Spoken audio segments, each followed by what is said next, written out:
पहले चैप्टर है life process. वैसे तो तुम्हारा 6th 7th चैप्टर है 10th क्लास का, लेकिन इसलिए पढ़ा रहा हूँ क्योंकि बच्चों को उसमें दिक्कत होती है, क्योंकि याद रखना पड़ता है। लेक्चर मैंने हर वीडियो की ड्यूरेशन 10 मिनट की होगी, जिसमें हर टॉपिक कवर करता जाऊंगा शॉर्ट में। और फिर तुम्हें क्या है ना, तुमको लास्ट मौके पे पढ़ने की ज्यादा आदत है, तो तुम लास्ट मोमेंट पे रिवाइज करोगे, इससे तो तुम्हारा बढ़िया होगा। कॉपी पेन लेके बैठना, कहीं वीडियो देख रहे हो पिक्चर की तरह मस्त मजा है, पॉपकॉर्न खा रहे हो, ठीक है।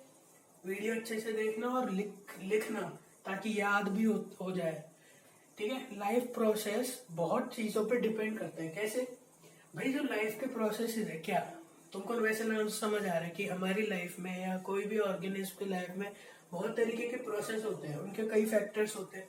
मूवमेंट हो गया, तुम चलते हो। एक्सक्रीशन हो गया, तुम हगते हो। और न्यूट्रिशन, जो तुम खाना खाते हो और उसको यूटिलाइज करते हो, वो है। तो और भी बहुत सारे फैक्टर्स है, इसलिए एक्सेट्रा लिखा है, लेकिन आज न्यूट्रिशन मेन है। क्वेश्चन एनटीएससी में भी इससे आते हैं, और तुम्हारे एग्जाम में भी एक ना एक क्वेश्चन न्यूट्रिशन से पक्का पूछा जाएगा, ठीक है। तो न्यूट्रिशन इसलिए आज सबसे पहले उठा रहा हूँ। Nutrition, process of taking food and utilising it. Food को खाना और उसको इसका इस्तेमाल करना। फूड तुमको एनर्जी देता है, सीधी बात ये है। तुम कैलोरीज होती है उसमें, और भी बहुत कुछ होता है, कार्बोहाइड्रेट, विटामिन, फैट्स, जो तुम्हारे यूजफुल का होता है वो सब। तो न्यूट्रिशन तुमको खाना खाने से ही तो मिलेगा, तभी तो जिंदा रहोगे, ठीक है। अब न्यूट्रिशन दो टाइप के होते हैं, मतलब न्यूट्रिशन को हम कह सकते हैं कि ऑर्गेनिज्म जो होते हैं ना, वो दो टाइप के होते हैं कि कैसे वो अपना खाना बनाते हैं या फिर लेते हैं। अब भाई, ऑर्गेनिज्म दो टाइप के हो सकते हैं, ऑटोट्रॉफ हो सकते हैं, हेटरोट्रॉफ हो सकते हैं। ऑटोट्रॉफ क्या होते हैं? इंडिपेंडेंट होते हैं, मतलब अपना खाना खुद बना सकते हैं, किसी की जरूरत नहीं है, समझे ना। तो इसलिए मैंने यहाँ पे इंडिपेंडेंट लिखा, फिर तुम कहोगे सर बताया नहीं, ठीक है, इसलिए कह रहा हूँ। ऑटोट्रॉफ मतलब, ऐसा तुमको ऑटो से समझ आ जाना चाहिए भाई, ऑटो लिखा है। अब ऑटो से भी नहीं समझ पाए तो तुम्हारा कुछ नहीं हो सकता। ऑटोट्रॉफ लिखा है, इंडिपेंडेंट होते हैं, ठीक है। ऑटोट्रॉफ भी दो टाइप के होते हैं।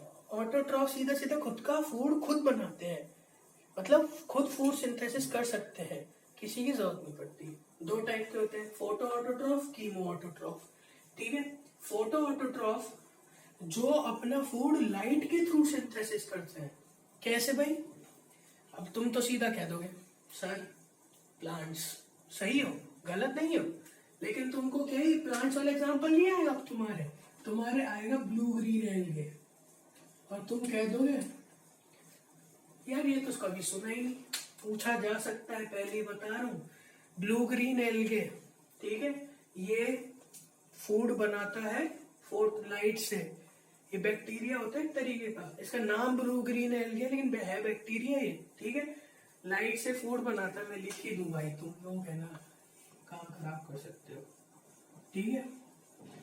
दूसरा ऑटोट्रॉफ का दूसरा पार्ट है कीमो ऑटोट्रॉफ। इसका भी नाम तुमको वैसे पढ़ के समझ आ रहा है, जो केमिकल सिंथेसिस के थ्रू अपना फूड बनाते हैं, ठीक है। केमिकल सिंथेसिस के मतलब तो इनऑर्गेनिकली अपना फूड बना सकते हैं। जैसे बैक्टीरिया होते हैं, बहुत तरीके के ऑर्गेनिज्म होते हैं, जो तुम आगे बड़ी क्लासेस में पढ़ोगे। अभी बस तुमको याद रखना है कि केमिकल सिंथेसिस होता है, इनऑर्गेनिक सिंथेसिस होता है, इसमें ऑर्गेनिकली सिंथेसिस होता है लाइट के थ्रू, सीधा सीधा। अब भाई ऑटोट्रॉफ तो हो गया। अब दूसरा टाइप पे आते हैं हेटरोट्रॉफ, जो डिपेंडेंट होते हैं, जो दूसरों पर डिपेंडेंट रहते हैं खाने के लिए, खुद नहीं बना सकते, ठीक है। अभी समझाता हूँ भाई कैसे। डिपेंडेंट होते हैं, खुद नहीं बना सकते, कैसे? इसके भी 4 पार्ट होते हैं, ठीक है। हेटरोट्रॉफ से तुम्हारी एनसीईआरटी में ये 2 दे रखा है, लेकिन ये टाइप्स नहीं दे रखे, लेकिन ये पूछे जाएंगे, पूछे जा सकते हैं, 100% पूछे जा सकते हैं। एनसीईआरटी में बस एक होलोजोइक करके दे रखा है, ठीक है, जो तुमको पता नहीं है, पार्ट में है, ठीक है। तो अब हेटरोट्रॉफ्स 4 पार्ट में डिवाइड होते हैं। पहला है पैरासिटिक, जो अपना फूड लिविंग से ऑब्टेन करते हैं, ठीक है। ऑब्टेन फूड फ्रॉम लिविंग, ठीक है, obtain food from living. Living thing से अपना फूड ऑब्टेन करते हैं। जैसे बैक्टीरिया हो गया, टेपवॉर्म तुम्हारी 9th क्लास की बुक में दे रखा है डाइवर्सिटी वाले चैप्टर में। ये एक तरीके का पैरासाइट होता है जिससे बीमारी लग जाती है तुम्हें, ये तुम आगे चल के पढ़ोगे।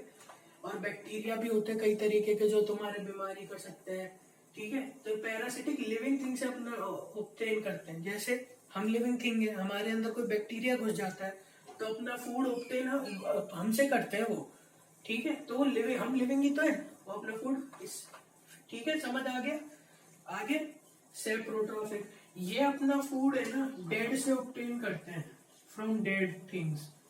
मतलब जैसे तुमने देखा होगा मरे हुए कुत्ते पड़े रहते, चूहे पड़े रहते मरे हुए, तो उसमें क्या होता है, तुम देखते हो ना बदबू आ जाती, कीड़े लगे रहते। तो इसका एग्जाम्पल सीधा सीधा डिकम्पोजर्स है, उसमें डिकम्पोजर्स लग जाते हैं, ठीक है। तुम कहोगे डिकम्पोजर्स क्या होते हैं, भाई जो सड़ा देते हैं उसको, तुम देखते हो ना वो सड़ जाता है, वो कुछ भी नहीं है, वो जो बैक्टीरिया या फंगस होते हैं अपना फूड ऑब्टेन कर होता है डेड से, इसलिए वो सेप्रोफिटिक न्यूट्रिशन सेप्रोट्रॉफ्स में आ जाते हैं, ठीक है। तो डिकम्पोजर्स एक अच्छा एग्जाम्पल है, तुमको डिकम्पोजर्स आ सकता है। वैसे अगर बैक्टीरिया फंजाई भी आ जाए तो ऑल ऑफ दिस तुम टिक कर सकते हो, ठीक है। तीसरा है होलोजोइक, ये सबसे इंपॉर्टेंट है।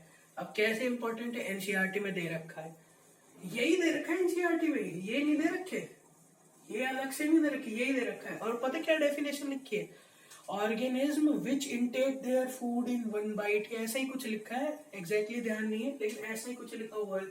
होलोजोइक में सीधा होता है, दोनों पे डिपेंड करता है। जैसे हम है, हम सीधा कह लो ओमनीवोरस है ना, ओमनीवोर्स तुम कह सकते हो, अच्छा एग्जांपल होगा ओमनीवोर्स, जो नहीं ओमनीवोर्स नहीं, सॉरी ओमनीवोर्स नहीं, सॉरी, है ना, कि भाई जो लिविंग और डेड दोनों से ऑब्टेन कर सकते हैं। जैसे हम चिकन खाते हैं, हम लोग नहीं खाते, चिकन खाते हैं, कुछ लोग वेजिटेरियन होते हैं जो जो सब्जियां बना के खाते हैं, तुम इससे याद रख सकते हो। इसका सीधा एग्जांपल ह्यूमन है, या फिर तुम अच्छे अच्छे एग्जांपल से भी ले सकते हैं, ऐसी बात नहीं है। जैसे जो टॉप कार्निवोर होता है वो भी अच्छा एग्जांपल हो सकता है इसका, ठीक है। ये सीधा है, इसमें कुछ है नहीं, इसमें सीधा एग्जांपल ह्यूमन है। और भी कुछ हो सकते हैं जो टॉप ऑर्गेनिज्म नहीं होते, जैसे तुम सीधा सीधा कह लो बड़े बड़े ऑर्गेनिज्म, जैसे लायंस भी हो सकते हैं या कुछ भी हो सकता है, मेनली ह्यूमन ध्यान रखो क्योंकि यही पूछा जाता है तुम्हारे एग्जाम में। चौथा है सिम्बायोटिक में लाइकेन है, ये एक तरीके न्यूट्रिशन नहीं कह सकते, ये क्या है, एक तरीके रिलेशन है जिसका एग्जांपल लाइकेन है। तुमको याद रखना है बस, तुम्हारे कोई ऐसा डिटेल नहीं पूछी जाएगी, वैसे तो ये पूछा ही नहीं जाएगा, लेकिन अगर पूछ लिया जाए तो सिम्बायोटिक का एग्जांपल है लाइकेन। ये तुम बड़ी क्लास में पढ़ोगे, रिलेशन होता है एक तरीके का। और लाइकेन दो चीजों से बनती है, एल्गे प्लस फंजाई, ठीक है, एल्गे प्लस फंजाई से बनता है। अब ये कैसे तुम समझ जाओगे, कितना परसेंटेज होता है दोनों का, आगे बड़ी क्लासों में होगा, जरूरत नहीं है तुम्हें ज्यादा डीप जाने की, बस इतना ध्यान रखो ये जो बताए ना एग्जाम्पल्स ये इंपॉर्टेंट है और इनको लिख लेना, कहीं तुम यार वीडियो देख के चले जाओ, ठीक है। और पसंद आया ना तो शेयर भी करना, जिससे तुम्हारे दोस्त भी पढ़े और तुम भी, अगर तुम ही पढ़ लोगे तो क्या बात है इससे, ठीक है। इसलिए याद रख लेना ये सब पूछा जा सकता है, पूछा जाएगा, क्योंकि है ना बच्चे ये सोचते हैं एनसीईआरटी में जो है अब तुम्हारा एग्जाम टफ होएगा क्योंकि एमसीक्यू डाल है ना। अब एमसीक्यू की वजह से ये एक क्वेश्चन इसमें से पक्का आएगा न्यूट्री, इसलिए मैंने सबसे पहले ये टॉपिक उठाया कि तुम्हारे एक नंबर कहीं नहीं कटना चाहिए, इसलिए मैंने थोड़ा डिटेल बताया। और एनटीएससी में भी इससे पूछा जाता है, इससे बाहर नहीं जाएगा एनटीएससी से भी, मेरी गारंटी है, ठीक है। पसंद आए तो लाइक और कर देना।